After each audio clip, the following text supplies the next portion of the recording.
This podcast does contain spoilers, so if you're okay with that, listen on. If not, pause the podcast, go watch the movie we're about to talk about, and come on back. All right, sweet.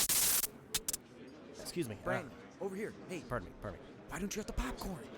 It's starting. Woo! Hey. Hey, shut up. Shut up and listen to the podcast. Hey.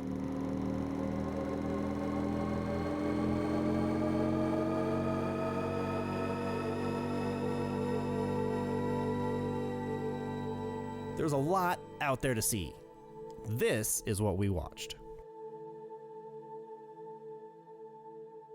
You gonna receive a package today. Wait, what?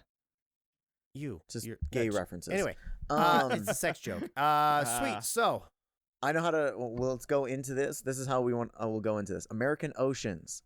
There are 3 types of manatees: the West Indian manatee, the West African manatee, and the Amazonian manatee. no way. So, manatees are in the Amazon River. Geoff, for doubting I never me. said there wasn't. Yeah, I heard it. I heard you say Yeah, there that. was I doubt in heard the you say voice. that. I'm not gonna lie. Trust me, I know that because I also had doubt in my voice, but I just was silent. My voice was No. internal.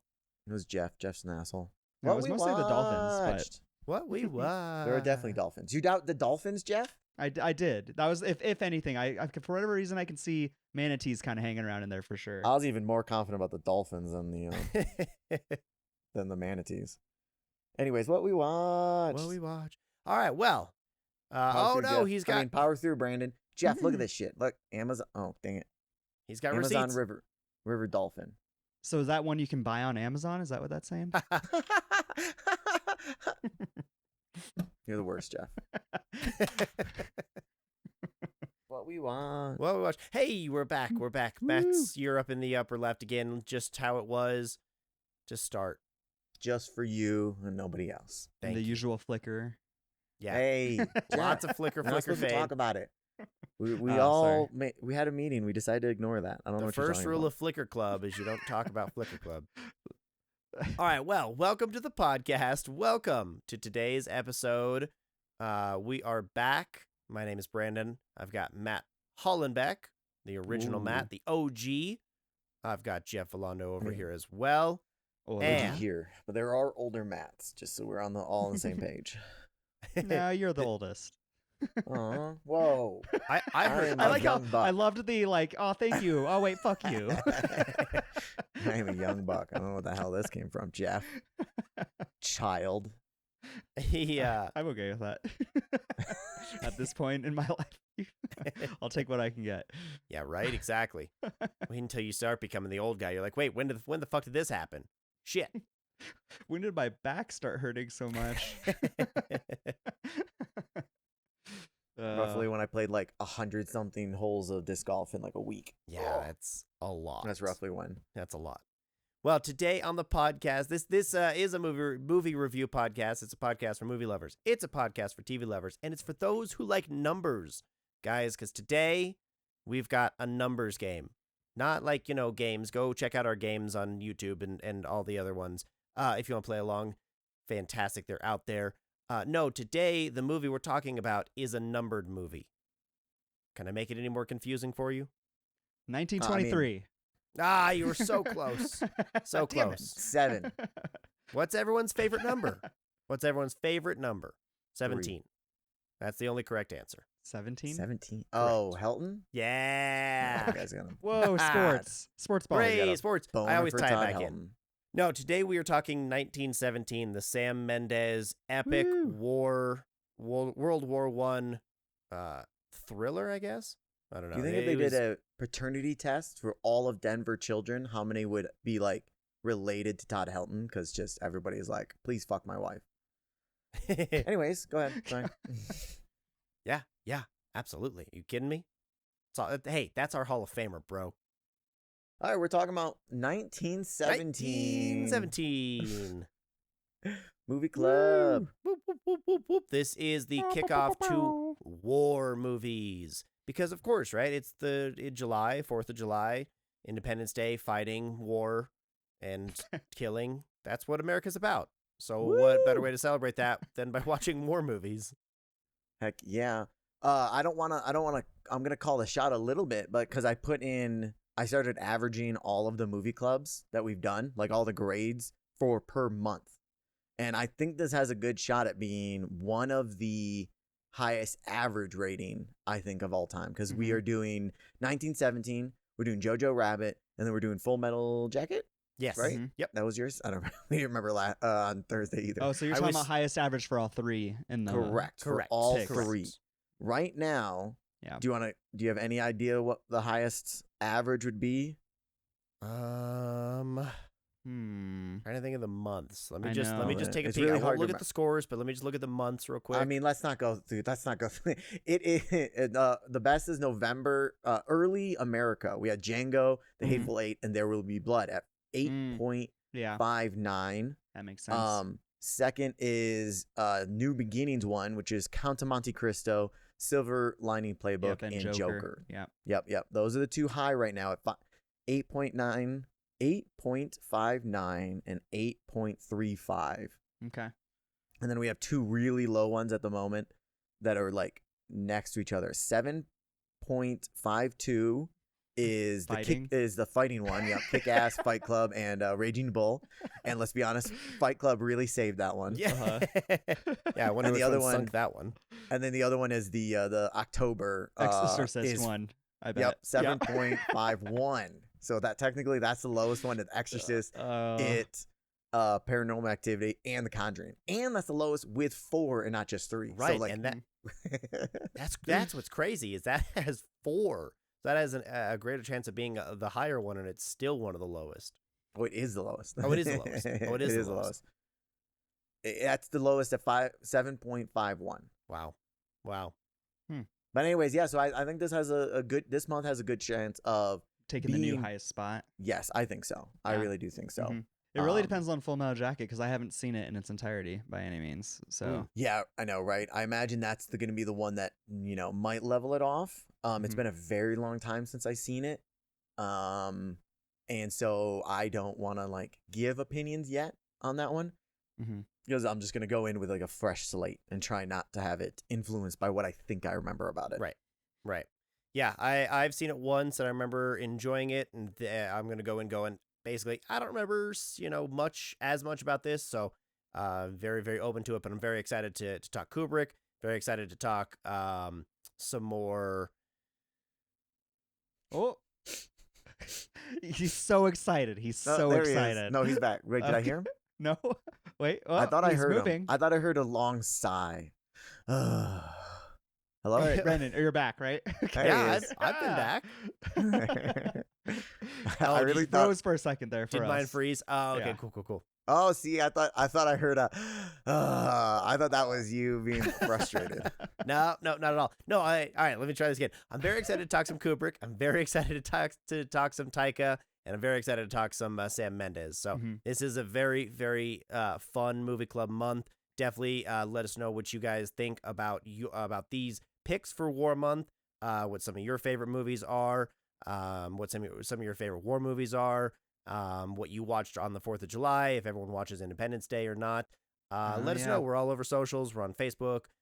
We've got Instagram. We've got YouTube. We've got, we're all over wherever you get your podcast. So just make sure that you subscribe, you join us somewhere, and you come say hello because we'd love to talk to you guys. And if you do want to watch along with us, 1917 is on Netflix right now. I think Full Metal Jacket and Jojo Rabbit are on Prime. I'm not positive if it is rented on Prime or you get it with the Prime subscription. I got a lot of things wrapped up right now so that I can't check it at the moment. But yeah, if you want to watch along with us, watch it first and then tune in for the conversation because we do get a very specific. If you haven't watched it in a bit, it'd probably be better if you've watched it recently. Yep. Yeah, we'd love to be your companion podcast for all of the movies and for some of the TV shows that you watch. Go check us out with our Last of Us rewatch, and we're currently midway through or almost midway through the Fallout series. Episode 3 comes out on Thursday. Yeah, look out for that. And Fallout Boys. Sweet. All right, I want to guys. see you guys. So I want to see you guys all get together and pose like you're a band, like you're actual the Fallout Boys. okay. If I can, yeah, there you go. If I can afford to get some jumpsuits, maybe we'll do a little cosplay. But that's depends on if someone wants to help me with that.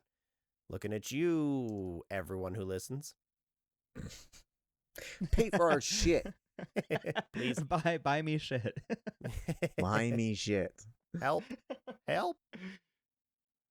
Anyways, all right, guys. So, 1917. Have you guys both seen this before? Yes. Yes. I Cool. saw it in theaters, and then I Same. think I saw it once on streaming, and then I had bought the movie, and this is the first time I actually finally unwrapped it to watch it. 'Cause Oh, I nice. had the 4K Blu-ray. This is the the steelbook unwrapping. version. How does that feel, Brandon? Does that's what it's like on the other side. Somebody had the DVD and haven't seen it. Oh, I guess he's seen it before. Never mind. Yes. Well, you've seen it before, Was it so DVD or Blu-ray? Blu-ray. I was about to say. this DVD. deserve a high Watch quality. Roger Deakins' films on DVD. Yeah, what's wrong with you, Jeff? Me Is your TV a 4K TV? It was before it broke. I watched it on my projector still, but yeah, I have okay. a 4K like workflow. Basically, my receiver takes 4K content, and then it can output the 4K content. Gotcha. So Heard. Yeah. Mhm. Yeah, because I watched my digital copy. My Blu-ray, I did plug in the kidding. Blu-ray player, Uh-huh. but I decided to go with the streaming version because you know what? Why? Why not? I mean, Netflix these days, depending on your account, streams in 4K too. Yeah, no. What? So you didn't watch it on Netflix? You watched it on your paid download version? Correct. Does that not Correct. is that not the opposite of what the whole reason you have DVDs and stuff? Yeah. 'Cause that feels like counter to. So you just want to buy as many movies any way you shape or form you can. It's for the I mean- collection, man. I mean, Someone hey, gonna- I have the Blu-ray, someone and is- with the Blu-ray comes digital copies. So Mhm. instead of putting the disc in, I decided I'd just click, and it was fun. It was fun. Me too. It was Hey, fun. me too. I did also. I put the disc in because I'm a real fan. Just Whoa, kidding. whoa, bro. not I real also movie. got to watch some of the special features, and I watched a portion of the Ooh. movie with Roger Deakins' commentary for like the first 30 minutes, and then I had to go to Nice. bed. I wasn't Oh. about to watch the full movie again, but Shame on you. Shame on you. But it was fascinating. It was fascinating. That'd be horrible. Just Back to back show. put something over the projector, right? The face, or put the lens cap on, and then just listen to the audio. Come on, man. It feels like me burning minutes on my bulb, my lamp, without watching it. That's what that sounds like to me. Put that shit back on the broken TV. We'll burn some of that. There you go. There you go. That's true. I would have opted for that. But yeah, I'm glad you brought up the special features, because this is one that, I mean, the entire time I just sat there going, how the fuck did they make this movie? Oh, dude, they listening to the Roger Deakins commentary. He was pointing out which type of camera rig they were using at what times, and then he was telling you when there was a camera blend. They blended so many cuts that looked flawless. Like he'd point it Yes. out, and I'd be like, I can't even see where you guys cut right there. Like it's so I was gonna say, I perfect. wrote down. I think they got better as the movie went, because the most obvious one was the first one with the crate. Like Well, that the wasn't the opening- first one. that wasn't the first one. No, What was the first one? First one was God, I didn't note it down. I don't think. Let me see. Because I thought the movie started with the picture of the field, and then they pulled back. The two of them are sitting down. Is it when he stood up? That would be the only other thing. No, so they changed camera rigs for that stand up. But the first I was cut that wondering I about that. can recall that he mentioned was when they enter into that room where the general is. It's when it gets dark and there's he's walking the camera's following them into that little room, Mhm. where the little oil lamps and stuff are. He's he just yep, that was a blend, and I'm just there were a couple times where I just paused, played it back, and I was just man, I can't see any sort of jump or anything. It looks so good. See, I feel like I'd put a good amount of money that when they were doing the walk and talk, they were doing the Aaron Sorkin, and the guys carried a crate across the they screen. did one there for sure. I was gonna say, and that one I'm 99% sure was before going to see the general, but But yeah, because that one was honestly, that one wasn't even fantastic because that was like the frame like jumped in. I felt like after the crate, so I was like, that one was the obvious one, and then it got spectacular after that. Like Yeah. you know, I There could were point out so- every once in a while, but they got so good at it, dude. There They were got so many, so like good there at were it. some that were just on pans that they did, like from one looking down one trench to the other that Right. looked Yep. like I could not see it. And then for and then sometimes they didn't even cut on those pans. Sometimes they kept rolling. So like they blended it all so well. if people don't understand what we're referencing, is the movie 1917 is it's loaded with long takes, long continuous takes that usually last, you know, I feel like most takes in average movies last, you know, I don't know, if it's a minute long take, That's still long. you know, that's actually fairly long. Yeah. Between there will be cuts between, you know, different perspectives, and when they do that, that means they shoot multiple different angles, so like all of them could be different takes, you know, oh, it took them 15 times to do this, then we'll jump over this one, then this one.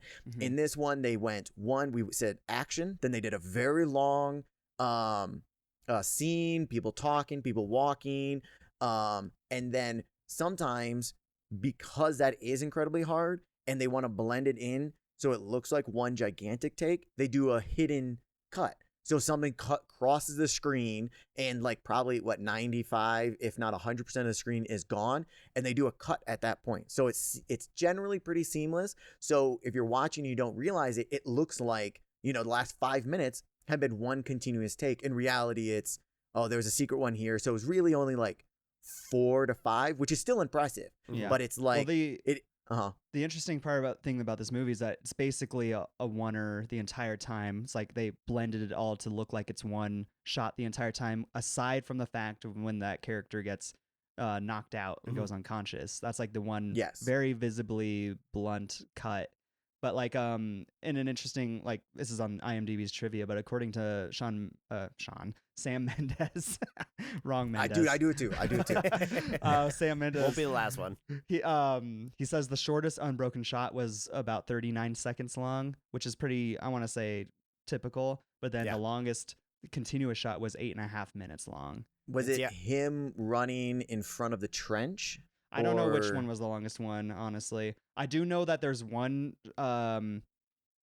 scene that I noted in there when it was when Blake's character is dying. As soon as they hit that composition where it's just sitting there and it's just relying on the actors at that point, that was like a 5-minute long moment. It was like the scene and the shot lasts longer, obviously, but they just sat on that still composition. Of him laying on the ground after he got stabbed. Yes, and he was dying, and they were doing the talking, and I'm just like, man, the amount of everyone was like cast, crew, everyone was on there, just like fullest A game for this film. Like it's such a fucking technical achievement. Yeah, it's a technical masterpiece just through and through. It's 100% just like I said. I mean, the entire time I just sat there going, how do you pull something like this off? From trying to make it look like a single cut, to the set design, to the wardrobes, to the acting, to the score and the sound design. Like everything is just so grand and so epic that it's a spectacle to watch, and you can't take your eyes off the screen. And in part because it's a continuous shot, right? It's a floating camera. You know, there's a lot of movement all over the place. Like there's not much stillness. There's a couple moments of peace that bookend the movie, which I love. I want to touch on later.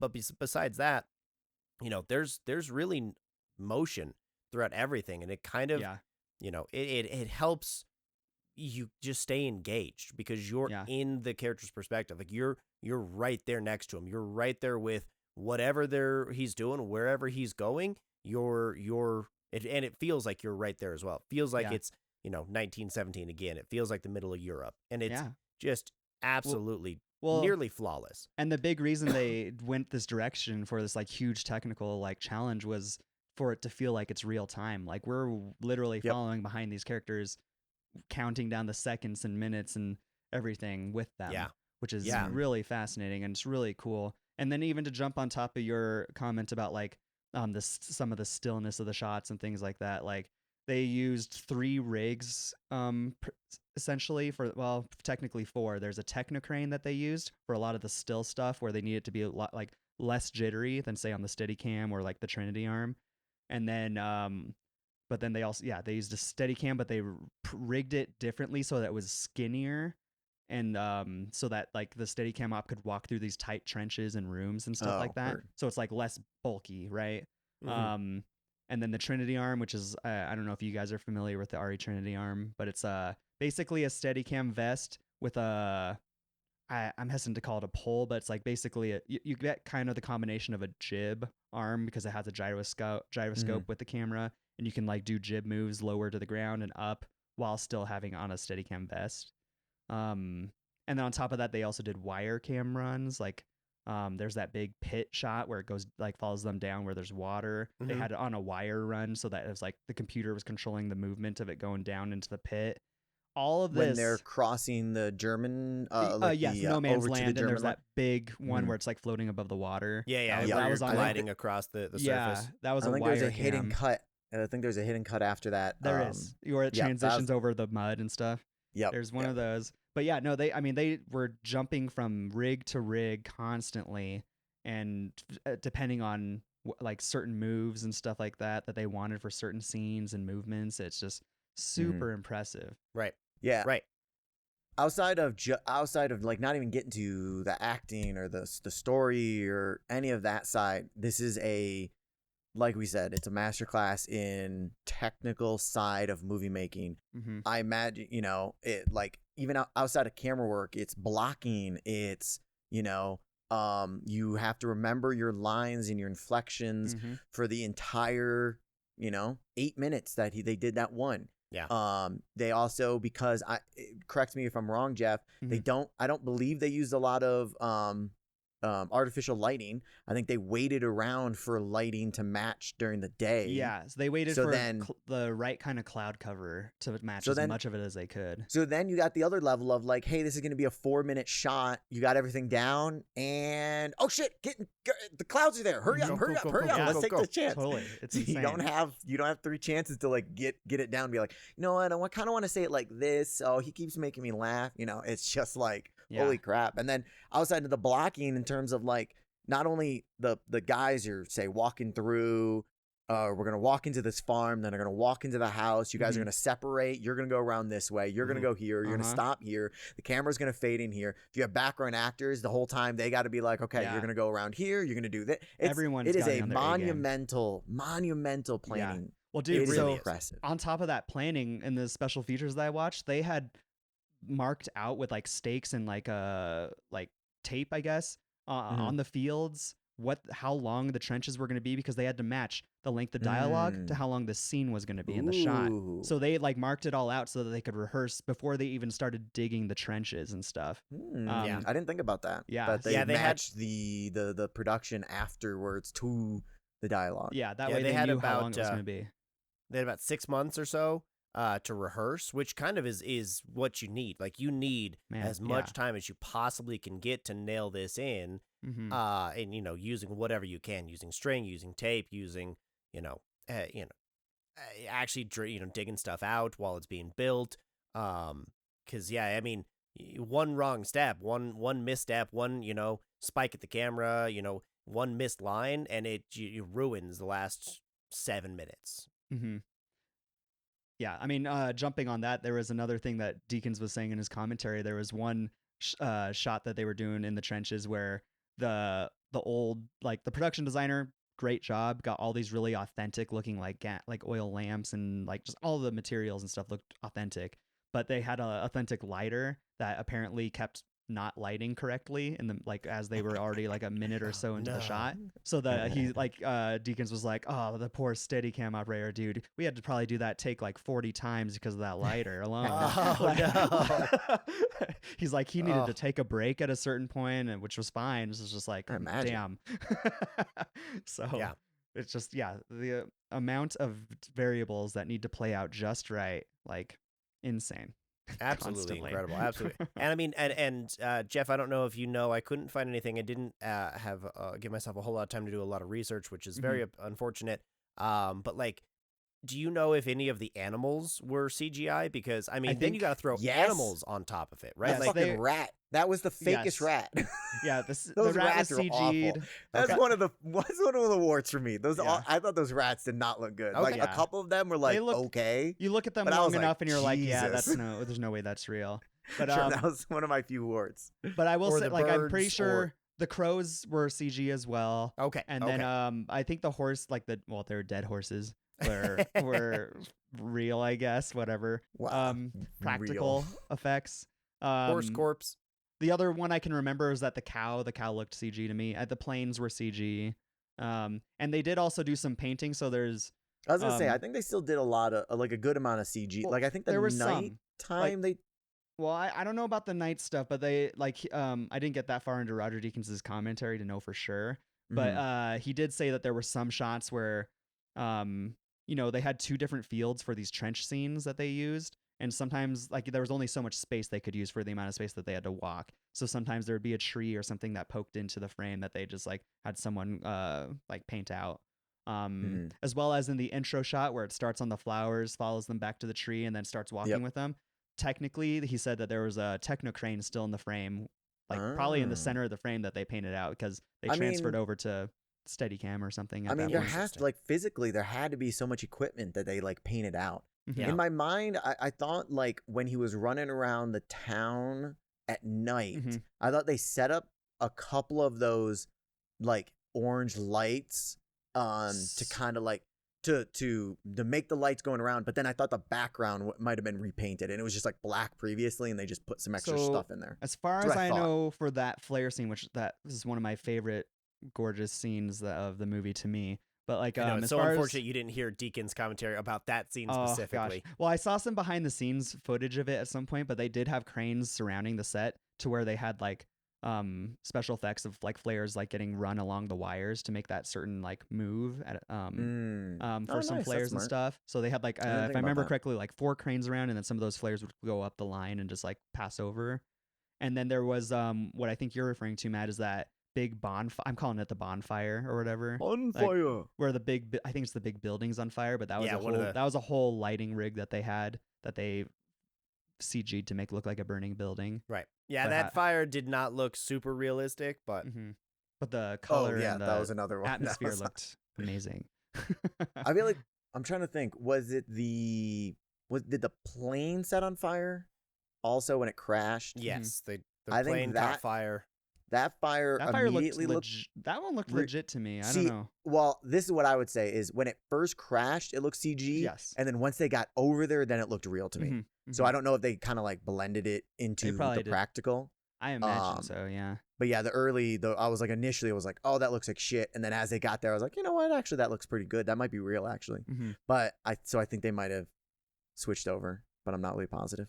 Yeah. Or you just got, sucked into the movie and you were noticing things a lot less than early on. That's another thing that helps when you have so much action, so much plot, and so much momentum is, people who are critical and looking out for this kind of stuff, we kind of tend to forget we're looking out for it because there's just, wow, there's a lot more that we're paying attention to, and there's a lot more incentive to just sit back and enjoy it. Maybe that's part of it. Well, I mean, like the difference of like 5 seconds, like when the plane crashed and then he walked over there in the next like Mhm, 5 mhm, seconds mhm. while I was still watching. That's when it changed for me. But I mean, yeah, I don't know. I watch mostly technical stuff. We'll get to the story eventually. So much technical. I get bored a little bit story wise in the middle. I don't know. I'm just like, it's cool. It's like they did a good job and stuff. But at some point, I'm just like, I'm kind of tired of this. I've been watching the dude run around for a little bit. It's nice when we get a break at some point. But I don't know. I guess we can get into the story now if I'm sure we have more technical stuff. So I'm I sure have we'll plenty jump more around. technical stuff, but yeah. I know. It's always what I figured. I just don't like I get what they're doing with the French lady with the baby and stuff, but I was Mhm. like, I probably didn't need that. So at times it was just like it felt like a little repetitive. In terms of we just did a thing. Now we got like a long shot. Now we're just doing basically the same thing with a different skin But again. out of Again, curiosity, yeah? for that Yeah. scene that you Yeah. mentioned with the French woman, Yeah. What was the intentions I behind think- that scene? Do you think? And that was Claire de Burke, and I'm sure Yeah, I'm that pronouncing chick. that wrong. I mean, I think the goal was, to kind of remind us of the civilians and why he's doing this, outside of just his own, his own reasons because of his friend and the brother and his army, but they're actually there because you've kind of gotten a little desensitized, I think, to it, because the war, everyone that's like battling is kind of like fuck this shit, being in the truck, all the boys are like making jokes and like when such a serious thing happened, and then Right. I to mean, show one of the guys even says like, "Hey, why are we here? It's not even our country." I think Mhm. that's absolutely, Matt. You're 100% right that it's to kind of show the civility and to remind people there are human beings here. The desensitized was the perfect choice. Yeah, and well, even just the conditions of war. Like these are people that are like, it's the same thing with like Vietnam. You heard all the time people are just constantly like, why are we even here? Like, what are we even fighting for? Like, what do we and care? it gives you a little reminder of like his personal home life too, because he really rarely talked about it. But my assumption at the end, because again, they didn't even explain really his like pictures at the very end. But my assumption is he has kid that, because she was like, "Oh, do you have a child?" And he went really quiet. We got to see how good of a guy he is everything, and like it was important. Yeah, it was like a hint towards that because he started but just really by the caring time about we the got kid. there, I was like, "Damn, guys." Yeah, I but can't believe. But I also think they're important for pacing wise, because otherwise we're just constantly getting dragged down by everything he has to go through. To me, I can't believe this is a 2-hour movie. I would have bet my life it was like 220, 230 at minimum. And if it was more than that, I would have guessed. And but it's under. And it's under 2 hours. And it was still, it was for pacing, but it didn't help that much. But yes. But I think that's also the point, right? Like, since we're following this dude in real time, it's like we're supposed to feel stressed and tired after that. And they did do a good job of that. Yeah, but I will say, I also think that the Frenchwoman scene is important too, because it occurred to me this viewing that once he gets down the river, he has to crawl over all those bodies, and I'm pretty sure those are all the townspeople bodies. So it hits him in a different way. So? They looked like civilians to me. Okay. I don't think so. I think they had uniforms on. I could have Matt, swore if you they can had find the uniforms picture, on. Well, now I have to Yeah, watch I'll it pull again. that picture back up. Because it is on IMDb, and I was looking at it earlier. It's like the first one. Before we move off of Claire, off of the French woman, I want to get your guys' thoughts about subtitles. That we got the subtitles for the French to English, and so I want to know if you guys think about the intention. Was that supposed to be that what's his name? What's our main guy's name? Schofield. Schofield. Geoff. Was that because Schofield understands, or is that because that's just for the audience benefit, so that we're not just left in the dark and not sure of what we're trying to interpret maybe, but we're not quite there. Because it seemed like they were able to communicate pretty easily between the two languages.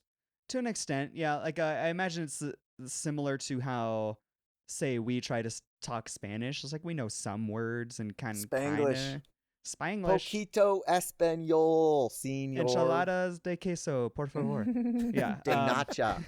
De nacho. It's like, it's like if someone was really like speaking in simpler terms to me in Spanish, I could maybe understand what they're saying. You spent how long in this fucking France? I'm sure you picked some stuff up. Totally. And especially even to the extent of like you kind of have to learn. Someone has to learn to communicate with the civilians that you're there with, like that you're there to protect and everything. Unfortunately, I cannot comment on what was subtitled and what wasn't, because I just had subtitles on the whole time because I wanted. Some of in the trench stuff, when they were talking, I was like, what'd he say? Wait, what'd he say? And I was like, I can't keep backing up. I'm just going to put my subtitles on just so I can actually know what he's saying. And shit. So I didn't even realize that. Interesting. Because sometimes when you have subtitles on, I mean, it depends on the format. You'll have like the normal subtitles, and then if the film itself has subtitles, like it'll be over. I just didn't notice the actual writing. So if it happened, Interesting. I didn't notice. If they did do that, I didn't notice. That happened to me in Planet of the Apes when they were signing. It said the said the subtitles there, and then the subtitles went on top of the subtitles. One of the movies, I had to put subtitles on for Planet of the Apes. I heard that, dude. I just listened to that episode. I think it was the third one or whatever. It was insane to me. I watched a good amount. I'm like, this is You're like, This why is don't bonkers. I don't understand sign language this well? How long am I going before you tell me? And they're Yeah. not even talking that entire movie, basically. It's so funny. Exactly. That's so funny. pretty But crazy. yeah, so okay, cool. And then moving on from that, when Matt, you got the picture of the bodies up. The log. Oh, you had it. I don't know. That Oh, does yeah, look more like uniforms to me. Like Yeah, I was do gonna look say, a little bit more sort like of uniforms. Yeah, that I leathery mean, this look. might not be right here. Yeah, just this isn't the shot they used though. So like they were doing a one over the water, kind of like pointed 90 to the log.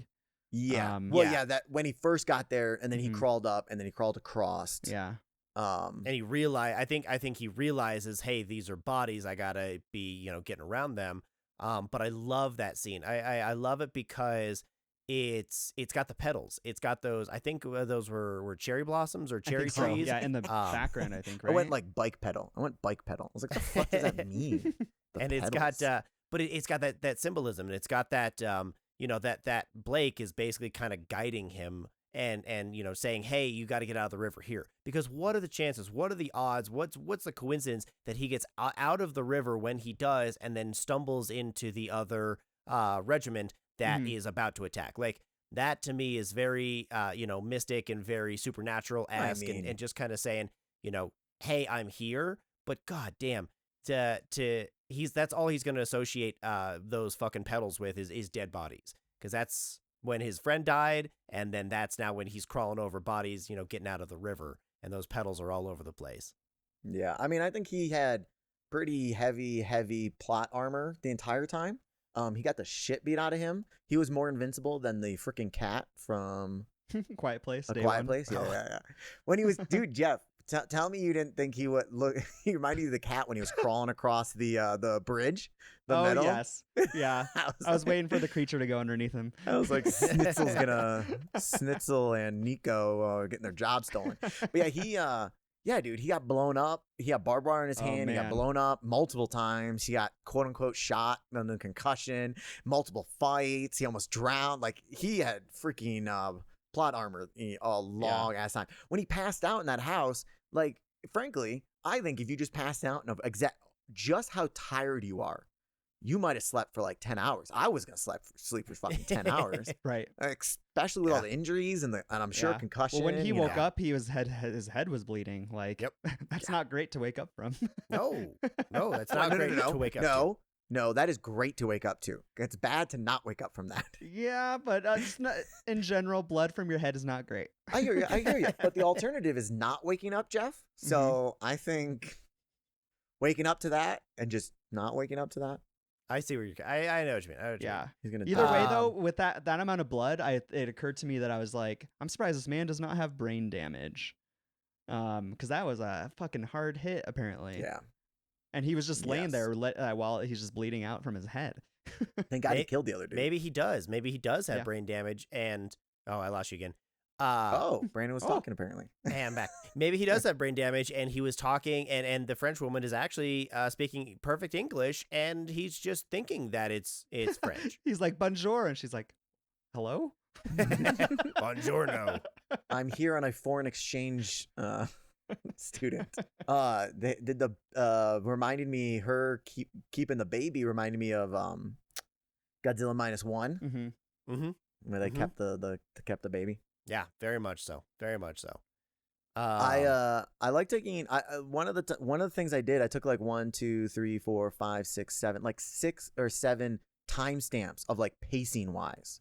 Mhm. So the movie was I'm wondering if you guys like how well it felt, if the pacing felt appropriate, because it was a 2-hour movie. Mhm. What minute mark roughly do you think they got to the front line? So you had the opening, the walk, they explained everything, they started going through the No dead Man's zone. Land? Yeah, no man's zone, that place, and they got to the front line. How many minutes in do you think? When you say to the front line, are you talking about the other side, like the The Germans German one, trench? yes. When we have that giant music swell, and it's yeah, like, I didn't like that either. heavy anticipation, and then they point their guns, and there's nobody. And Yes, it's that. which I will say I didn't love that personally. Oh, I thought that was a great beat. I thought that was a great See, comedic beat. Felt a little cheesy to me. in like this realism. Like, Sure. thought we were doing real, and then it was like, anyways, I think those guns are just bulky. But I bet would that say- mark was, I want to say like it was 20 just under minutes. 2 hours. 20 minutes? Yeah, I was going to say about the 18, 20-minute mark.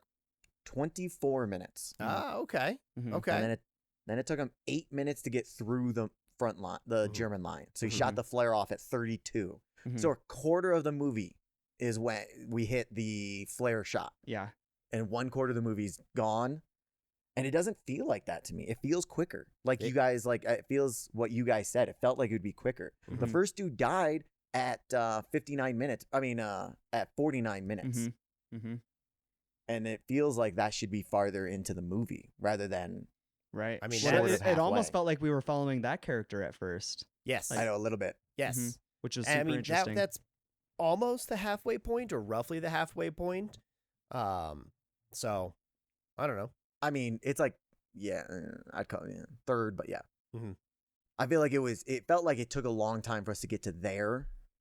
And then the rest, the last hour or so, I feel like a lot more stuff kind of happened rather than the beginning. It started off slower, Yes. and the pacing Mhm. kept like picking up and picking Yes, up. I it felt like. definitely agree with that. Is that it was much slower to start, and then you kind of just you start going through obstacles, and each thing just builds a little bit, and things start happening quicker and quicker and more intense as well. I mean, you get the the explosion in the German bunker, which by the way the Germans got so the plot got so lucky that the rats didn't blow up the bunker before the English guys got there. Yeah. And then right after that, then you got a little bit slower with a little bit of joking around, and then all of a sudden then there's a plane crash, and then he gets stabbed, and then he dies, and then now we're traveling with a whole different troop, and it definitely picks up as it goes along.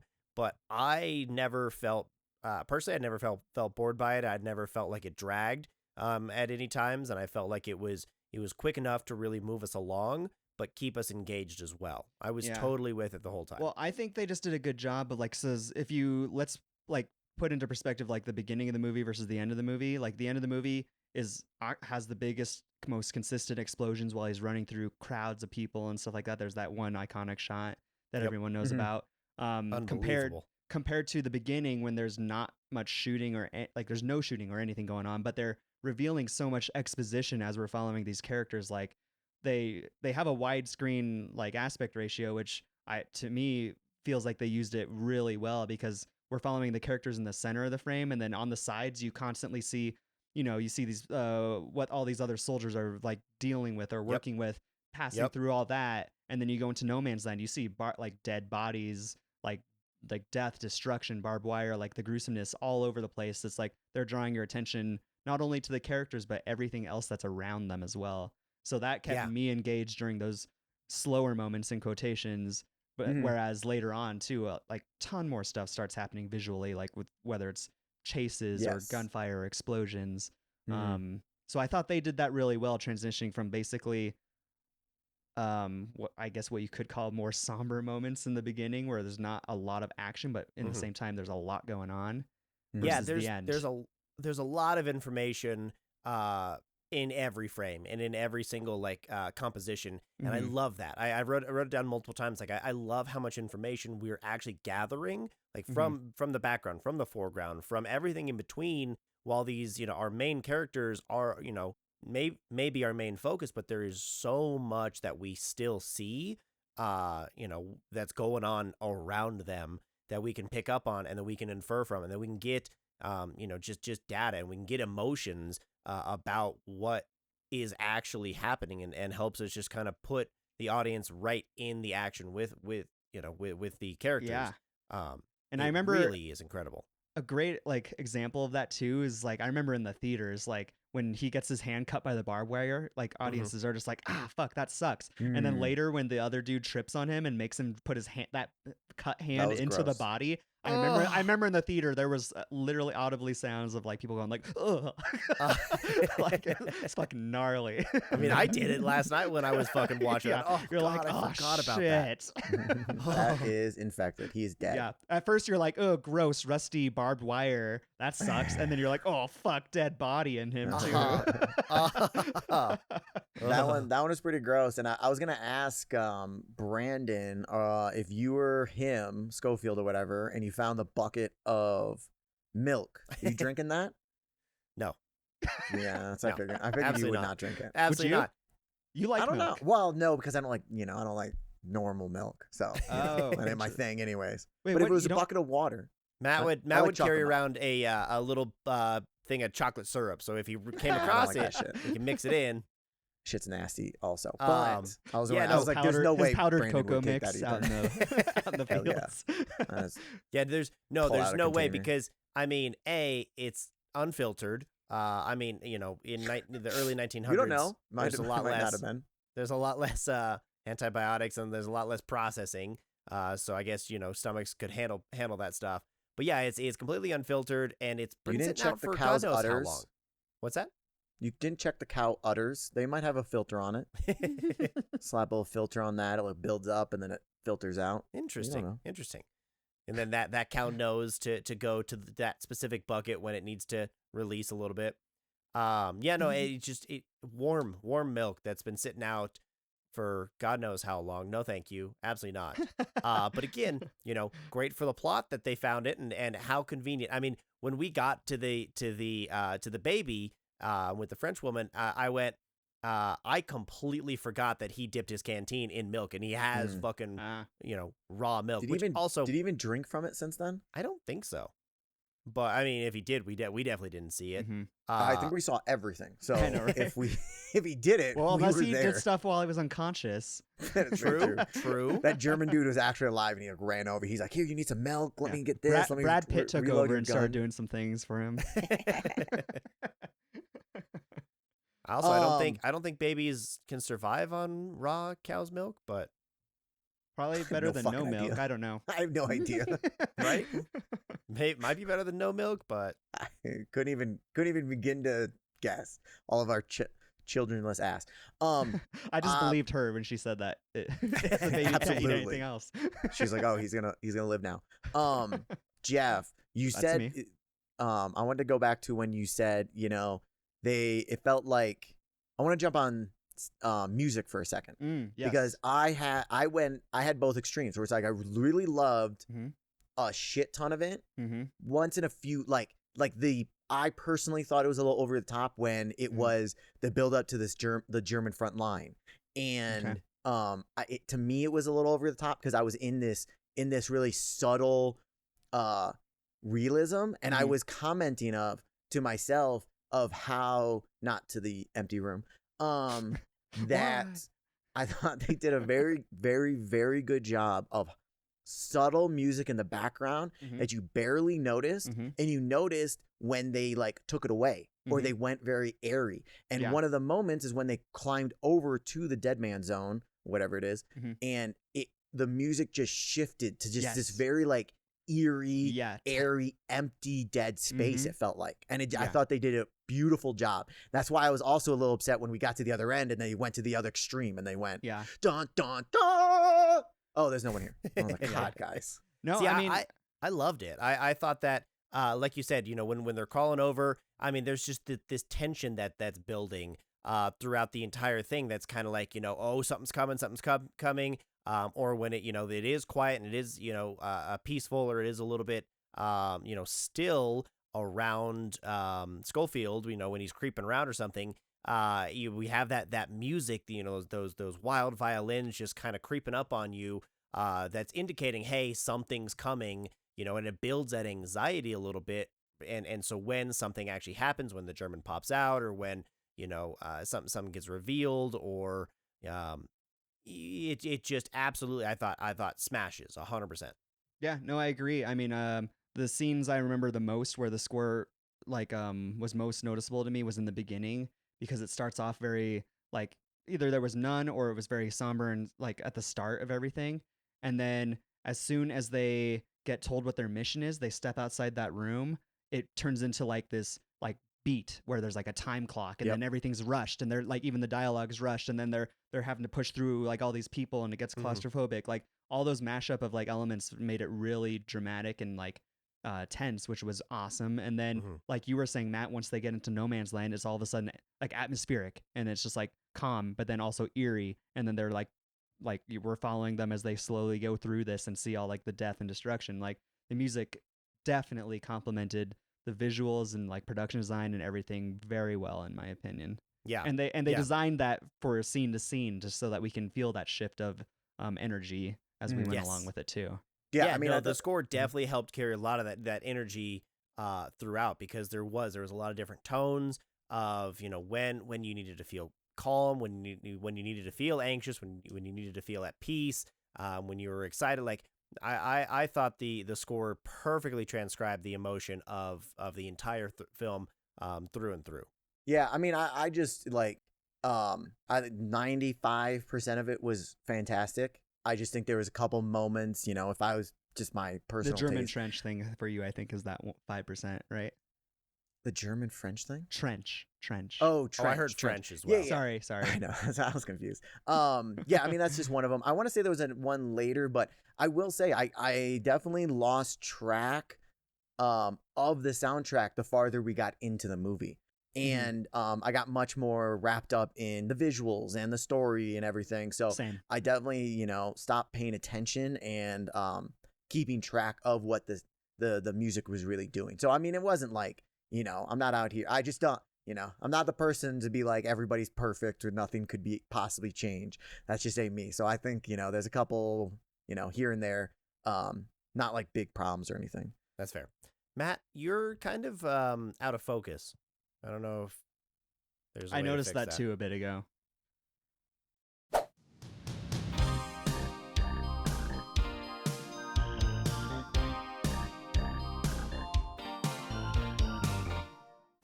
I'm sure we saw the break video, but we are back now. We're back. We're back. We're back. I was talking to Brandon, that no one's ever gonna hear, about some of the pacing things, but it kind of leads into another thing that there's nothing more to say other than I just thought it was gorgeous. The same amount of time from the start of the movie to entering the German front lines, 24 minutes, is the same amount of time from when he got off the truck, where he got shot at in that town, to when he got to the shore. So when he got to the shore and got off the truck, that was about 25 minutes. It's so weird to me that those don't necessarily feel like the same amount of time. Right. But they literally were the same amount of time. I mean, the mark of the second act and the mark of the third act was crazy. Yeah. But he gets off the shore. He crawls his ass to sit with everybody. One, hey, you got more important stuff, dude. Get up, go. But anyways, I get it. Hey, You're he's tired. been through some shit. I know, he's dead. He's a walking dead. But that 100%. song was absolutely gorgeous. Dude, And I really kept well. getting That Lord of the song was Rings vibes from that song. That song was so haunting. Yeah. That song was so almost like Yep. borderline depressive almost. Like, just But put like, him in a dwarf cave and like let that reverb happen, and just like would have hell sounded yeah, dude. amazing. I'm down with that. But like I'm down with that. you think about like why he sat down and just kind of, you know, laid it out. I really actually wanted to ask you guys opinions about when he does get off, and I don't know where we're jumping back in, but when he does get off out of the river and he does sit down and he's you know, listening to everything. What do you think is going through his head? What do you think is going through Schofield's head? Is it just that he's given up? Is it that he thinks he's failed? Is it that this is just a sweet moment, you know, a peaceful moment, a chance to kind of capture a little bit of calm? Or is it, you know, does it bring up some kind of memory? And is there a specific memory, like his mom might have been singing that exact same song to him? Like, what do you think is going through this guy's head? This is the song his girlfriend sings while giving him a blowjob. So he was just like, damn, this is reminiscent. I wish going home, man. No, I think it was a talented lady. Yeah, that's what I'm saying. Ventriloquist. I think it was, I mean, a combination of like, he's unbelievably tired. We've gone on this massive adventure. It's morning, so, you know, a little bit of like I don't know. I can see him sitting down and just being exhausted and being like, I'm gonna sit for like just a second because I just crawled out of this river and listen to this. And it's like, did I fail? Am I dead? And then, he wasn't even like, the song ended, everyone started moving, and he popped up and was like, oh shit, I need to do this. They went out of their way to be like, hey, are you okay? What are you doing? And then when he realized it clicked, like it felt like it clicked back in, it was like, oh, I am still alive. I have a possibility of still completing this. Yeah. Yes. And then he got up and ran. So I think that it might surge be of adrenaline. Yep. As I was talking, it might be more if he kind of figured he failed because it was the morning. Yeah, I mean, I think it was a common. I think I agree. I think I thought it was this sense of getting drawn into serenity, like a moment of serenity and like calmness. Good movie. But then It's a good also, it was all right. Whoa! Best villain. One of the best villains of all time. But anyways, we can't get into that. But yeah, I think he got drawn. Like, I think he was under the impression that he did fail or miss his chance to warn the troops. But then he also, he just survived this whole ordeal of going through, like running out of that town, getting shot at, going through the river, and then just got drawn in by the calmness of that like moment, same as all the rest of those soldiers. Yeah. And then as soon as it was over, like they started talking to him, and then it clicked into him, who was just like, I've been needing to find these guys. Where are they? Like, maybe I can still make this happen. And then he realizes, like, I mean, then we all realize he's in the midst of it. Like, they're like, we're about to go out there. Yeah, right? Like, hey, come on, he's like, come oh, along. shit. Yeah. And he's like, oh, fuck. Hi-ho. Off to die we go. Hey-oh. But I mean, so that kind of transitions a little bit into the acting side of things of, like, I thought the facial expressions throughout everybody was just absolutely flawlessly iconic.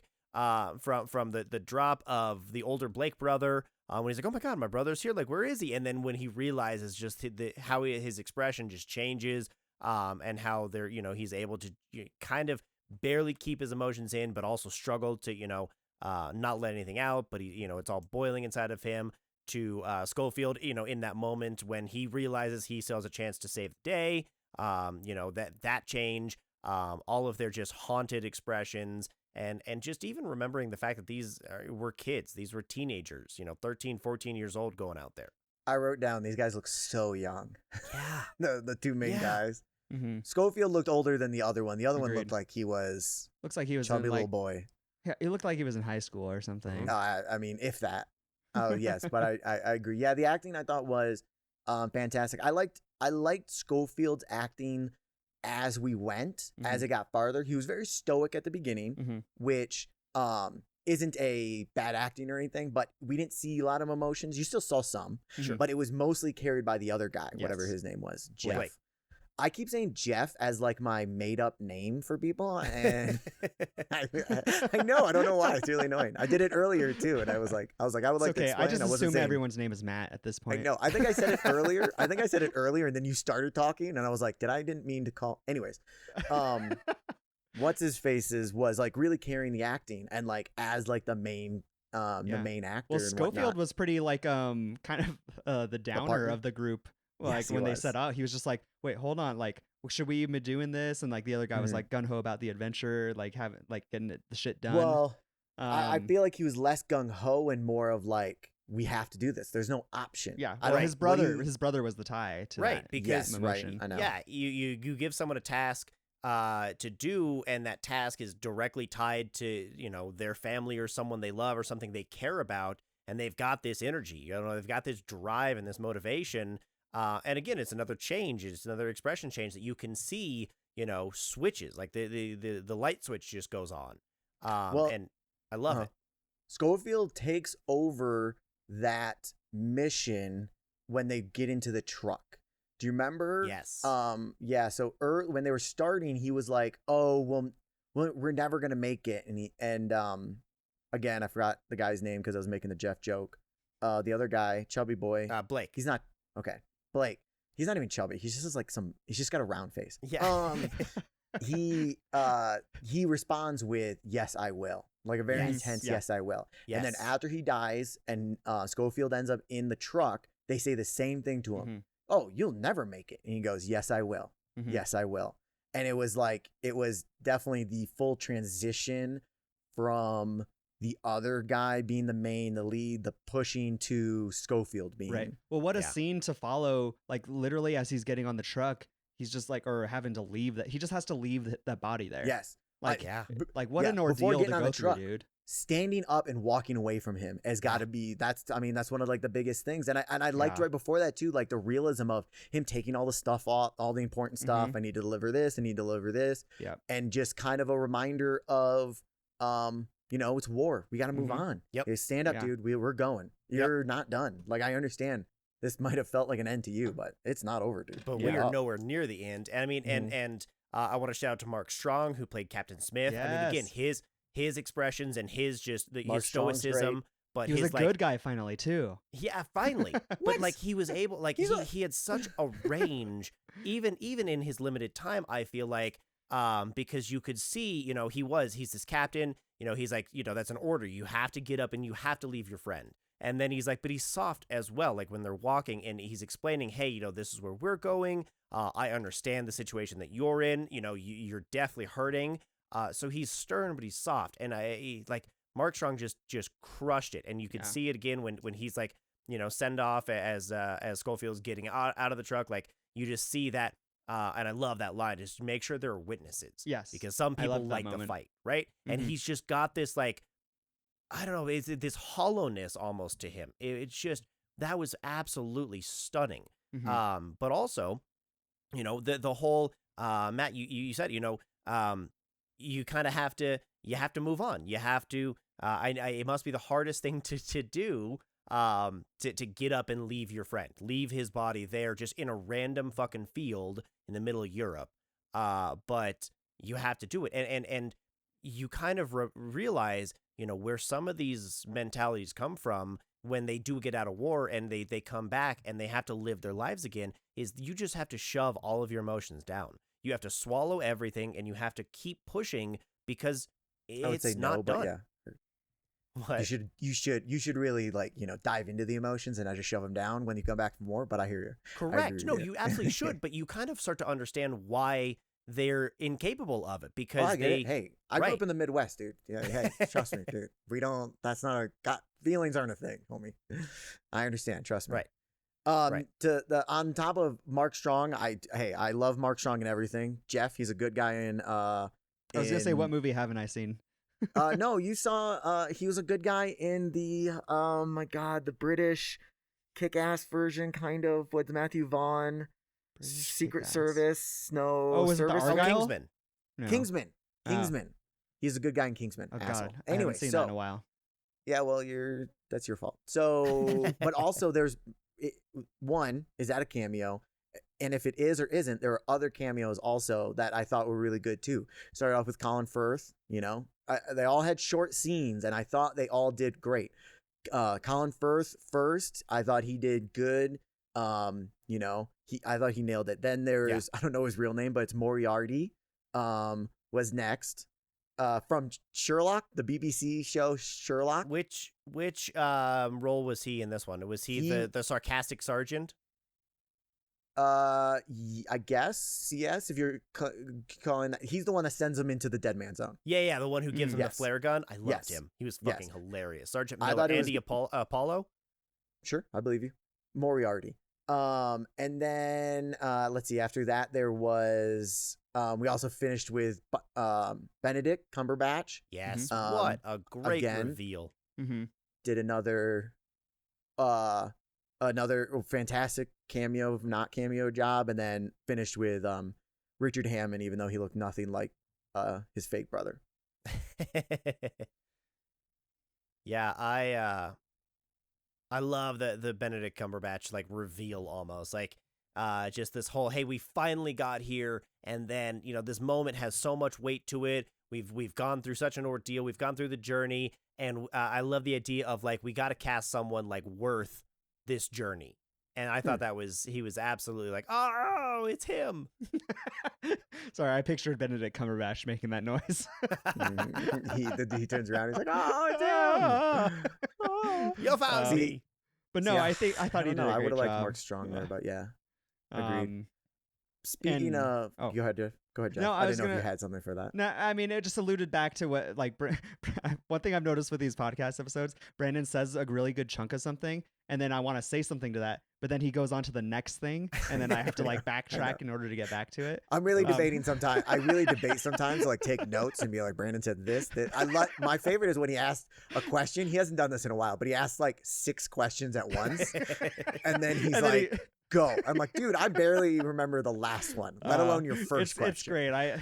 It's entertaining to me. We gotta fold backwards. What do you want to fold backwards Well, into? the one thing I wanted to fold back to was the Mark Strong line that you said you liked so much, where he was just like, make sure there's witnesses. Like some people just love the fight. Mhm. That line hits so hard in the same way that I feel like in The Dark Knight, Alfred saying that about the Joker, Heath Ledger's Joker Yes. character. Like it Yes. hits that way to me in terms of like he's like, some people just want to see the world burn kind of situation. And The so size it's like, of a tangerine. and I do like that they take that on to when we finally do see Cumberbatch's character. Like, one, I feel relieved when there's a bunch of people inside that room already, so he doesn't Yeah. have to like Yeah. drag anybody Yeah. in there.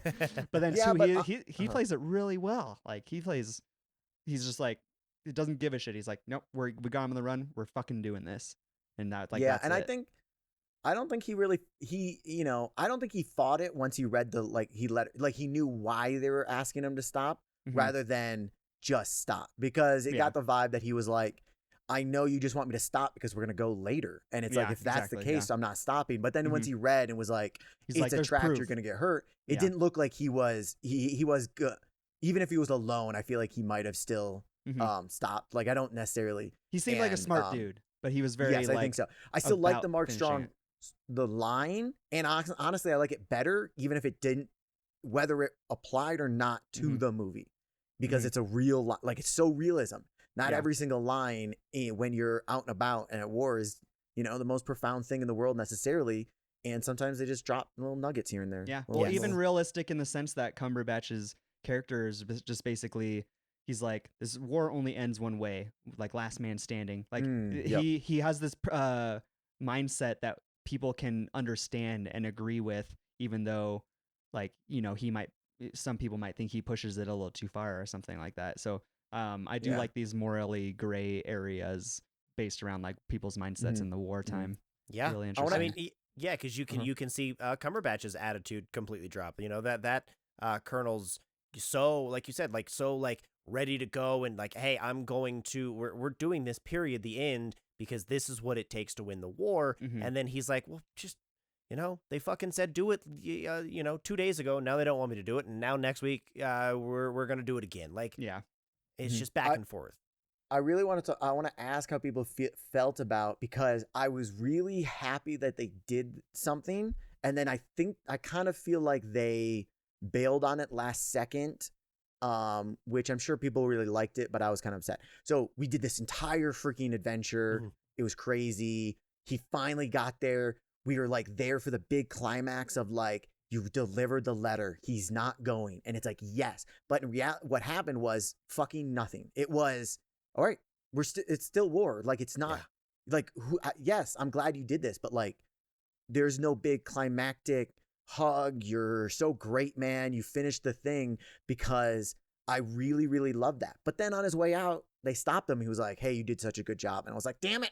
I wanted no kudos. I just wanted it to be like, go back to war. And like, that's what this is. Yeah. And there is no like, we kind of had this building up to, yes, we're done. The war, we've won everything. In reality, Mhm. It's just a small victory. Mhm. Small Yeah. victory for us because we went through it. But in reality, the war's still going on. People are Yeah. still going to die. But Tomorrow they still might go to war. I kind of liked that it was that specific character that said that to him, that small line to him, because just by the fact that there is something to appreciate by the fact of like, look how many lives you saved today. Like, it may not, like, in the overall scheme, may not seem like a big deal, but Mhm. in some ways, every single life matters and counts in these scenarios. Even Mhm. though you saved a ton of people today, even though tomorrow might be completely different, but it we mattered. just got to keep trying, and it Mhm. does matter. Yeah. Yeah, and it was small, and it was quick, and it was almost insignificant because it was from such a minor character that we had no idea who it was. But it's moments like those that I think really Hepburn. kind of stick with people. It's Yeah. like, hey, when you're not able to sleep at night, you remember, hey, I actually was able to save a bunch of people, or I did the best job that I possibly could do, and I love that. I absolutely do. Yeah. But then at the same time, I think Matt, what you were saying is it kind of does just continue on, and there is no real resolution. There is no, hey, we won and everyone's happy, and the whole story can kind of wrap up. It kind of bookends, and I absolutely love the ending because it bookends with a back to one at the exact same shot of where we started, with this dude on the tree, and just kind of at a moment of peace and calm, tranquility, and okay, I can breathe. But then that kind of, to me, it brings up the question, what happened before the movie started? Like what journey did they go on right before they got asked to do this task? He was taking a rest because clearly he was tired, because clearly he had been through some shit. And what's going to happen after this? Because there's going to be another kind of and so this is just a moment, a nugget. It's like a day in the life like perspective. Yeah, it's exactly what it was. It's a day in the life of a soldier, and it was just stunning. I loved it. Was it the same tree, or was it just, because I couldn't tell if it was like they literally did like the same like set location, but just dressed it differently, so it didn't look the same? I think it was so it's quite literally back to one, or was it just another tree that they made, had them sit up against so that looked like the intro? I think it was different because like the field field and the plants assume. looked a little different to me. Yes, I don't know if I would have liked it if they literally just circled around. I kind of would have liked that, and they made it look felt different, so I didn't realize it. I kind of think I would have loved that. One thing I'm surprised that I'm not sure if I would have liked it or not, but I'm surprised they didn't do was have someone mention him like, you'll get a medal for this, or something like that briefly. Yes. I'm surprised they didn't, because they talked about the medals and how much he doesn't give a shit about them and stuff like that. So I would have loved more than anything if instead of him being like, you did such a good job, that little small character being like, hey, look, chin up, you're gonna get a medal out of this, or something like that. Right? I would have loved it so much better, Geoff. No, I'm so sorry. I hope your rating's still at least a 9. No, these are all small potato things. Trust me, these are all small potato things. But no, like they just focused on it so much in banter earlier on. I thought they would have brought it back, which, like, even if it was just a small little line like that. But I'm not a writer. Geoff. I just You're just a colorblind video guy. I see things differently. So here is the first and the last shot. Yeah, the first so tree is definitely a different. So it is a totally totally different tree. It could be different directions also. That's a different type of tree. That's very true. The tree look. I will could say, have shaved off some of the tree on the other side.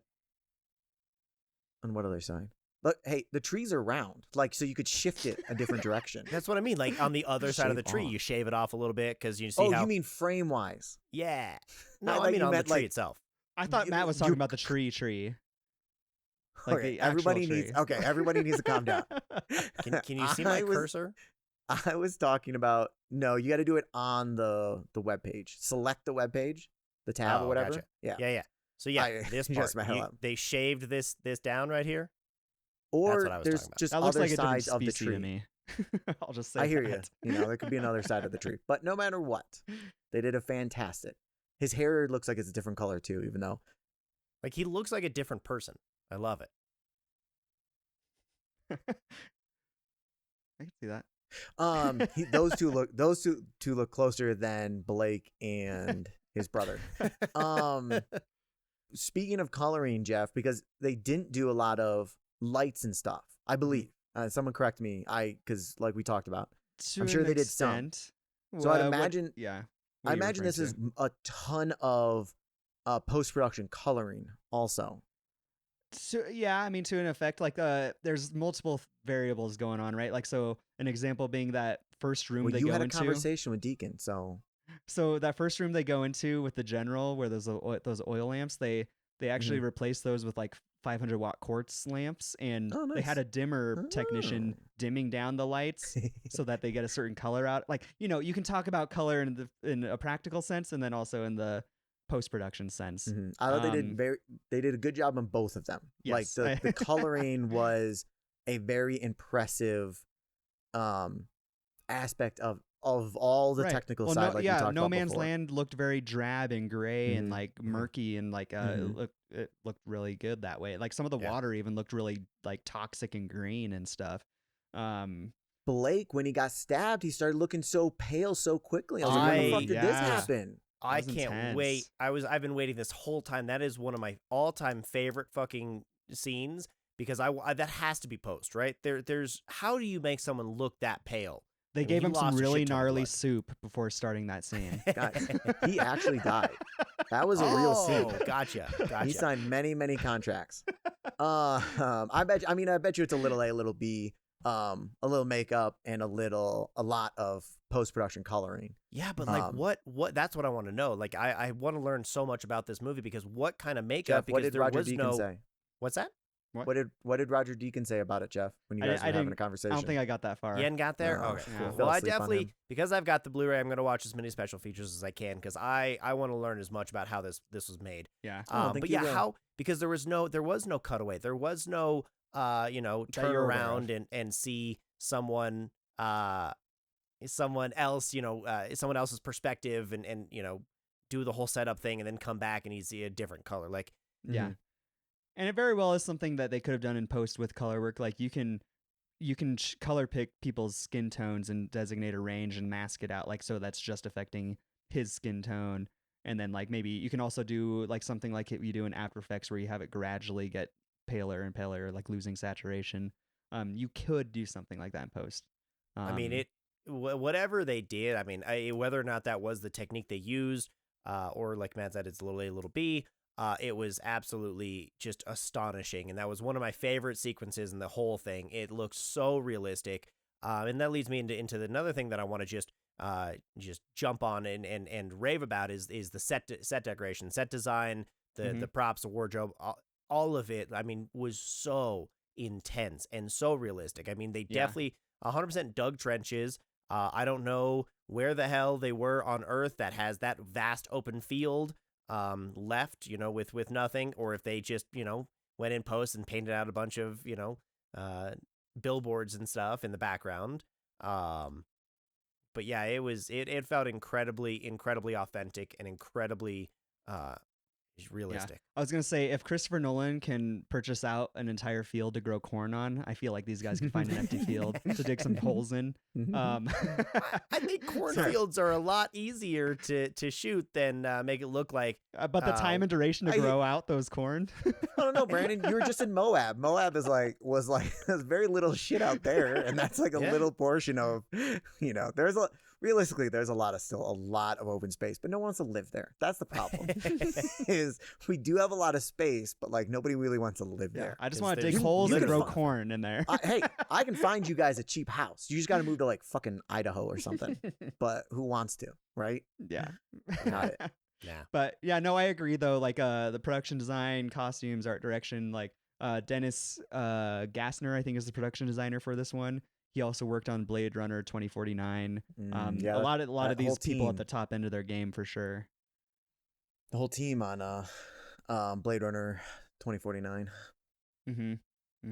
Yeah. So this was nominated for 10 Academy Awards. It only won 3 of them. You guys want to take a shot at what 3 it was? Best picture, best cinematography, best direction. I know cinematography for a fact because I was looking at this earlier. I don't remember what the other winners were, so I would say cinematography. I would say I'm trying to remember. I don't think they won picture. Did they? I'm gonna go with directing and directing. I don't know. I'm gonna go with the third one. Let's go costumes and makeup. Cool. Jeff, what were you said cinematography, picture, and what was the third one? And directing. And directing. No, I'm shocked that he didn't win for directing. I think that I'm gonna look and see real quick what it lost out to, but no, it won for visual effects and sound mixing, not sound editing, sound mixing. So what else? I'm trying to remember what else came out that year now. I'm gonna look real quick and see What, if for I can directing? get that real quick. It was 2020 awards for what? You want picture of the year? I'm on the page. I got you, Brandon. Yeah, sure. Thanks. Picture of the year the winner was Parasite. Oh, that's right. Parasite the raked in Parasite that year. year. Oh Yeah, man.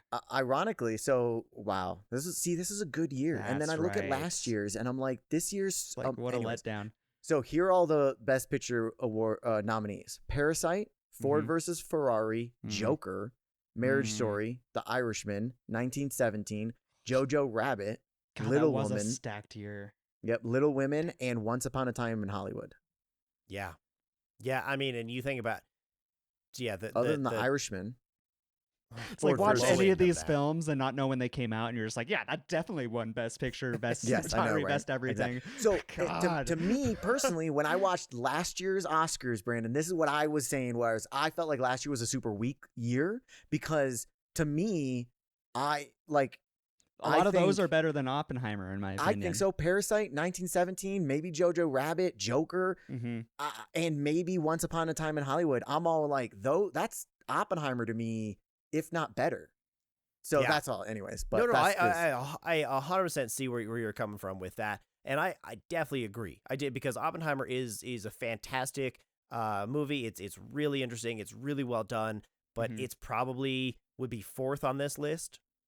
You know, Yeah, if it Do you was still stacked against these guys, like, who won Best Cinematography that year? Because now that Cinema- now that I'm thinking about it, I remember Deakins is like cinematography the was no, he Deakins. won it.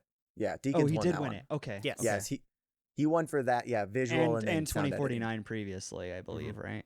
Yeah. Mm. Because for a while I he was believe the Leonardo DiCaprio of cinematography. Everyone like consistently loved his Mm. fucking work, and then he just kept losing out to somebody else. Production design was Once Upon a Time in Hollywood. Yeah, that's Mm. that's not true. There's no way, not true. Nope. This does to me like it does bring it raises the issue of this one is, and I don't know if you guys have much more, but we'll roll into ratings unless you guys do have more. You know, feel free to bring it up. But like Mhm. Sam Mendes does not. I mean, he's directed a good amount of stuff, but he hasn't done anything in a minute. Well, The so last. Mhm. I have some background info about that. I listened to a podcast. That's actually Ooh. Roger Deakins' Whoa. podcast. Where they Somebody talk to else's Sam Mendes. podcast. I know, Wait, right? Roger Deakins has a podcast. Yes, with his wife, That and they old? talk to a bunch of different like people in the industry. Really? Yeah, one of them being Sam Mendes, but Sam Mendes is one of the interesting people in the film industry that has a theater background, and he like one of the first things he directed, I think, was American Beauty, which he won a bunch of awards for and stuff. And That he was his first like feature. I believe Yes. he has a TV movie called Cabaret first, Mhm. and then it was American Beauty. Yeah, so like he was very much just jumped right into it and was just like, oh, like I guess I'm actually kind of good at this. And then same thing with this, same goes thing back with and this forth. movie in particular. He was just like, he in the behind the scenes special feature stuff, he was talking about how he was trying to find the next gig after Skyfall, and he was like going, like his agent was sending him scripts and he just wasn't feeling any of it. And then someone mentioned to him that they were just like, you should just write your own movie, dude. And he was just like, yeah, but I'm not really a writer. Like, and then but then he like gained inspiration from like I think it was like his grandfather or something was in World War I, and he had this story in his mind for a while. So then he brought on the other person that has a writing credit with him to help him basically get his ideas into a script form. That hot chick? Oh wait, no, that was something Yeah, else. that was different writer. That's Yeah, cool. so- That is, so, I mean, that's interesting. This whole thing is inspired by Sam Mendes' grandfather, Mhm. and his grandfather, Alfred H. Mendes, who is kind of the dedication to at the end of the movie, is he does have an autobiography, and so I guess from what I remember when this came out and listening to interviews and stuff back in 2020 or 2019, is that Sam Mendes would just like sit and his grandpa would just start telling stories, and it would just be the most wild shit you could imagine or couldn't imagine. Like he's just these things that were mind blowing that actually happened. Mm-hmm. Yeah, crazy to think about. But Yeah, it fascinates me sometimes when you like, even if you have the same crew, because his next movie after this, 1917, which was a couple years, like, because it came out last year. I don't know who remembers what it is, but it had Sam Mendes. He directed it. He wrote it. It had Roger Deakins shoot it, and it had nowhere close to the same. It was Empire of Light. In Still 2022. gorgeous, though. Oh my gosh. Yes, it was gorgeous. I do really want to rewatch it because we came out of it. And we did. I know we did an episode of it. I'll look it up which episode it is for everyone. Very to go back. early on. And I feel like we came out of it going, it was gorgeous, and I feel like I was like I kind of want to like it more than I do, but I just it was like just missing a little something.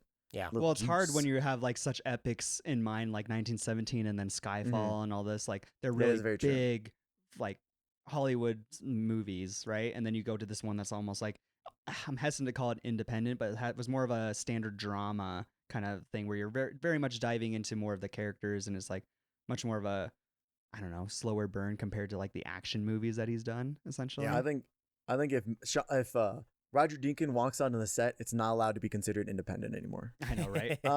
We talked about that on episode 21. 21. Empire of Popcorn.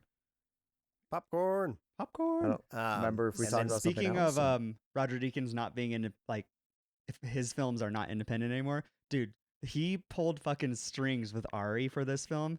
He was the fucking first movie to shoot with the Ari Alexa Mini LF. And Ari hadn't released that camera yet, but there was just word that it was out. Rumor has it. And then Roger Deakins went to them and was just like, "Hey, I've heard you guys were working on this camera. Can you guys get a few of those ready for this movie?" And they were like, they made it happen for him. Nice. Like, So it's fucking insane. That is so fucking cool. But do you think so? Now on set, Geoff, do you think everybody's huddling around there to having conversations, talking about it, or do you think they're trying to keep it kind of low key so that nobody really like sees it because it's not even out yet, and it's just like. I think they were talking about it after this movie because I would assume that would be a set thing where everybody and their mother wants to come over and be like, so what does that do? So what does that do? What does that do? Oh, how does it look? Yeah. I want to touch it. Totally. I mean, people have been doing that since like when the Red Komodos came out, like the new Matrix movie was shouting about that because they're this new small red camera that you can mount on drones and stuff like that. And then when The Revenant came out, they were the first ones to use the Alexa 65. Their large like format like sensor.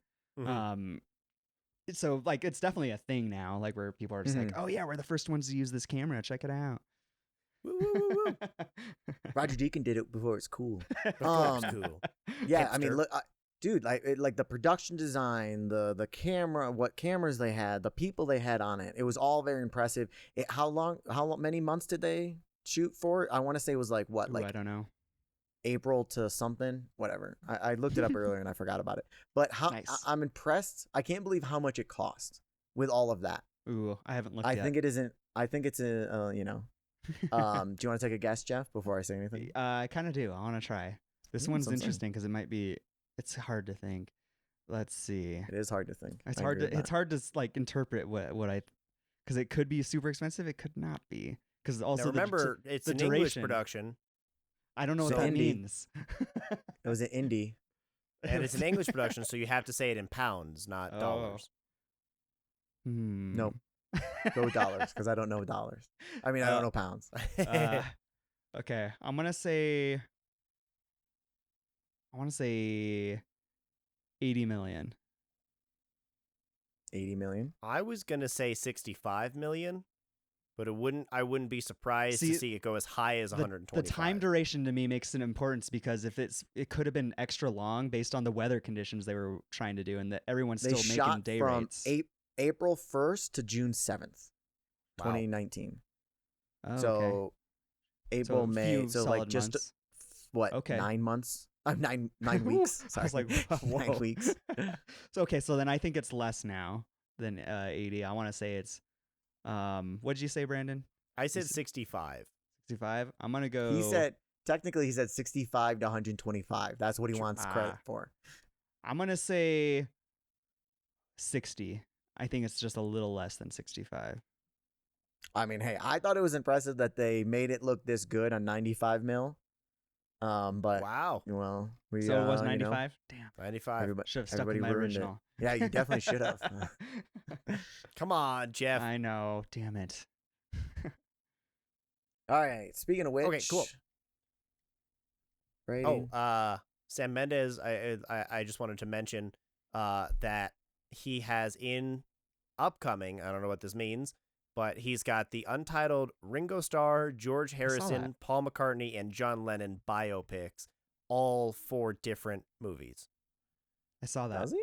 Yeah. Yeah. What is he just producing? Directing. He's directing? Yeah. How did I miss that? So I'm interested to be following that and see how those turn out. Is it going to be another 1917 or is it going to be Empire of Light? Exactly. Exactly. Rating. All right, so rating. Jeff's gonna go. Jeff's gonna go first on the ratings. Oh yeah, because this was my pick. I don't think we went through that in the beginning, but that's okay. Oh, why? Hey, why was this your pick, Jeff? Before you because it's a give war us the movie, rating. and it's probably my favorite war movie. All right, sweet. So now it's Jeff's turn to rate. Boo. We're already long. I know we are. Rating. Rating. I mean, you can look. I need to look at this real quick. I know for You're sure look at the it's going to bottom be of my up list. there. But I mean, God, I appreciate so much out of this movie. Like these, we've talked about in the past. Like I've asked Brandon, I know for sure. Like if there was a type of movie you'd want to make, like is like that kind of like one that you would want to, and those typically end up being our 9s and stuff. That is definitely what this movie is to me. It's definitely up there. Like the technical quality, the musical score, the acting. I said it earlier. Every department on this was like at the top of their game and doing things that they haven't done before. They were getting challenged to do. And again, I give higher ratings when a movie is just stunningly beautiful. Like when the cinematography is amazing. So this one automatically already gets higher points because of that. So, God, where do I want to put this? My other 9s at this point are, I have at an even 9, Deathly Hallows Part 2, Fight Club at 9.25, Inception at 9.25, and then Joker and Interstellar at 9.5. Oh, damn. I think this movie for me, it has to be... Jeff, where's your Dark Knight Rises? I mean, where's the Dark Knight? Would you rate the Dark Knight? I don't know. I have to ask you guys that. Jeff, why did you not you're want to rate on that movie? That doesn't make sense to me. I really know, tried to get I him on know. that episode, and he like refused. He was like, "Fuck you, people." I was like, "Hey, whatever, I dude." hate Batman and I hate Christopher Nolan, so like, why even bother? It's on record. It's on record. In And a also, sarcastic obviously, tone. we weren't big enough for Jeff at the time, so. Oh man, I was as soon as I saw that you guys rated Dark Knight. No, he was like, bitching about it immediately afterwards. When it came out, I've been hearing it since then.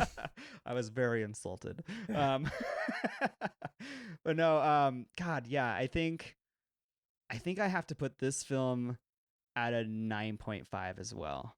Wow. 9.5. It's very up there. Like, Wow. 9.5. a part of me I- considers taking it to a 9.75, but I don't know why you I don't. know. I can't believe it's as low as you just said. Like, honestly, I mean, yeah, we joke about it all the time, but honestly, I'm shocked because this is like the movie when I think of Geoff and cinematography, I think of 1917. Like, I don't understand how you've rated it at lower than a 10.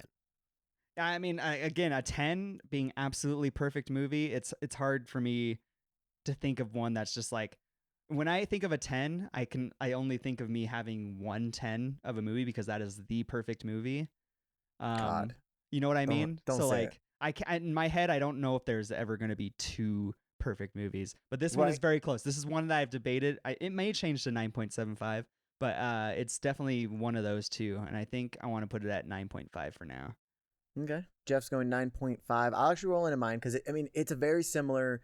I think you and I, Jeff, have a similar mindset of like, it's unbelievably hard to get to a 10. Damn near. For me, I don't know if I'll ever give a 10 just because in my mind, it's dumb, but it's like in my mind, we're always improving, I don't know if we were starting to give 10s, Sound of Music would be like a 10 way back then. And it's like, Yeah. As we grow, like we have room to grow. Yeah.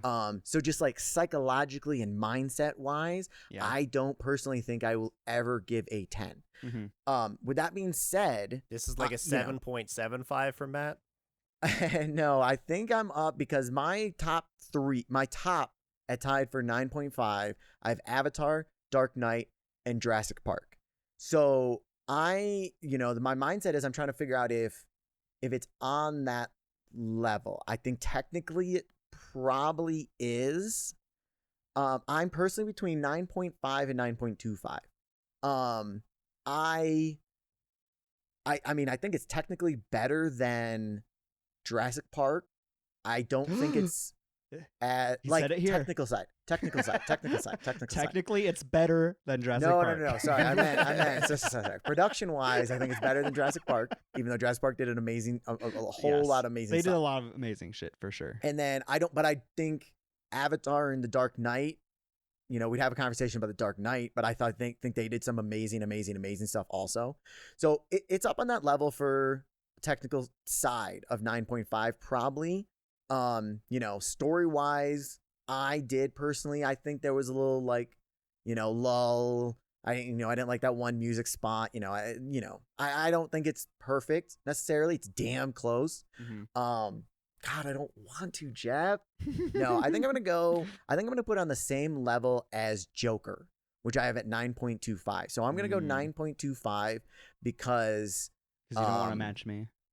Yeah, I do. No, no, I honestly do think like those three have like a personal side to it also. Yeah. And so, I mean, that tracks. I rated it the same one that I put Joker at. So it's like, yeah, I think honestly, I do think I'm going to put it same as Joker. So I'm going to go, 9.25. Because I mean, technically, camera work was fucking unbelievable. Everything, we gushed over for long enough. I don't need to necessarily repeat everything, but I mean, should be pretty freaking obvious of why it is above a 9. Yeah, I'll gush just a little bit and just do you want me to go 10?